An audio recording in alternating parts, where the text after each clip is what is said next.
Hello class. This week we're going to be discussing Iran, and we're going to spend 2 weeks on Iran, well, 2 weeks on Iran and what I'm calling political Islam, because if you've been following the news, you're aware of the growth and the increasing danger of ISIS. And we are going to spend next week talking about ISIS, Al-Qaeda, and other attempts of more politically militant forms of Islam.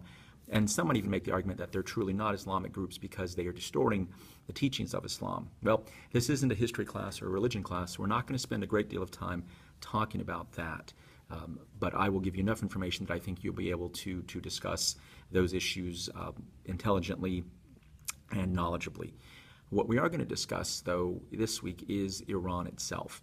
And obviously, if we talk about Iran in a global context or the connection between Iran and the United States, it's hard not to talk about what happened 35 years ago with the hostage crisis. Again, we're not really going to spend time on that, but that hostage crisis occurred right after what is known as the Iranian Revolution.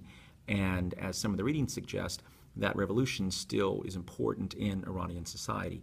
So we are going to have to discuss a little bit about what that revolution entailed and why so many commentators are now saying that we are in a post-revolutionary phase and age in Iran and in Iranian politics. A major issue today, though, is Iran and its nuclear program, because not only does it affect Iran, but it affects other nations, most noticeably Israel, because if Iran is truly trying to build weapons, then that's going to be problematic for the Israelis and for the Israeli government. If they're wanting to just have enriched uranium to produce nuclear energy, well, that's another matter. And that's why countries like the United States are so actively involved in trying to negotiate with Iran to say, if you're really just wanting to have an energy program, we're okay with that. And other players are involved. The Russians are involved, the Chinese are involved. Almost every major global superpower is somehow involved in these discussions in one form or another.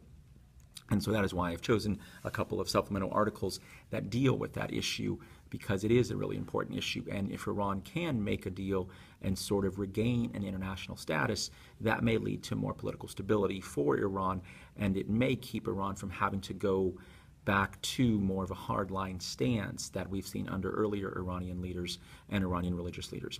Schedule is pretty much the same. Please make sure you post a question about this chapter and about Iran. Please make sure you're posting by Wednesday to the discussion forums, and the prompts are already up, as is the discussion forum. Please make sure you're reading the supplemental articles that are on our Iran page. Also, be sure to find a current events piece to upload and to discuss and analyze. And finally, we need you to be responding to your classmates' posts. And it's time in the semester that those dates that I'm suggesting need to be followed.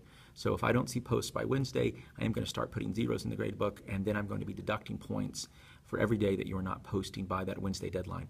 If you're all posting on Sunday, it's simply we can't have a conversation because everyone is posting at the very last moment, and there's also no time for you to respond to another classmate's post. So post by Wednesday, respond by Friday, and that gives us through Sunday to have even some more discussion if need be. Okay, guys, thanks for the hard work, and we'll talk to you again soon. Bye.